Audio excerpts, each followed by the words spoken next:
Kapag galing sa hirap, mas matapang sa buhay. Kung mapapansin mo ang mga taong matitibay sa buhay, sila yung mga taong galing sa matinding hirap sa buhay. Mga naranasang grabe sa bigat ang mga problema na kung mararanasan sa buhay ng isang simpleng tao, susuko at susuko talaga. Aayaw at aayaw talaga. Bigla na lang titigil at tatanggapin na lang ang nangyari. Pero, ang mga taong nag-decide na dumiretso lang sa buhay, sila yung matitibay na. Sila yung na-shape ang pagkatao dahil sa tindi ng hirap ng buhay o kaya sa tindi ng hirap ng sitwasyon.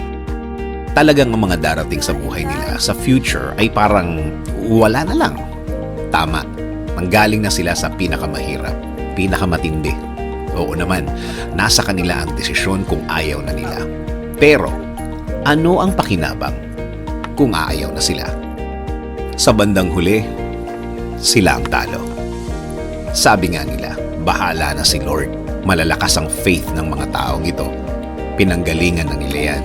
Kaya alam na nila na hindi naman talaga magtatagal ang sitwasyon nila. Sa mga nagdaan, napatunayan na nila na gagaan ang lahat. Lalo na kung sukuan time. Isinusuko nila lahat sa Diyos. Pwede naman talaga yun. Dahil kung sila lang yan, wala. Hindi nila kakayanin. Hindi nila matitiis ang lahat. Kaya dapat may laging aasahan. Kailangan may laging kakapitan. Kung malalaman mo ang buong kwento nila, hindi lang iisa ang kwento nila. Marami na.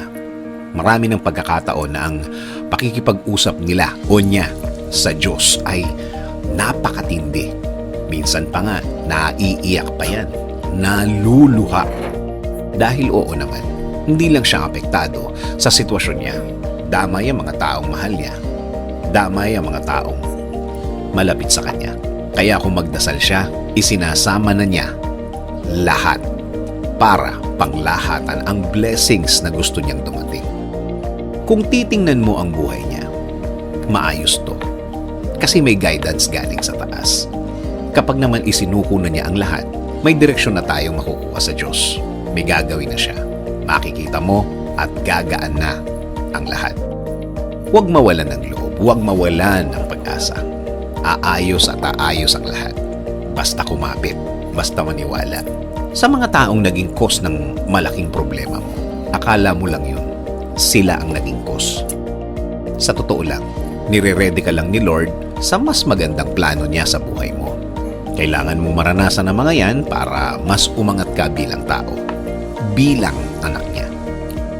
Sa buhay naman kasi, galing ang tibay at wisdom natin sa mga mahihirap na sitwasyon. Sa mga mahihirap na problema. Mas matinding problema, mas matindi ang lesson. Mas matindi ang makukuha na magagamit mo pagdating ng araw. Sa dulo, lagi namang maganda ang plano ng Diyos sa iyo. Sabi nga sa Jeremiah 29:11, "For I know the plans I have for you, declares the Lord, plans to prosper you and not to harm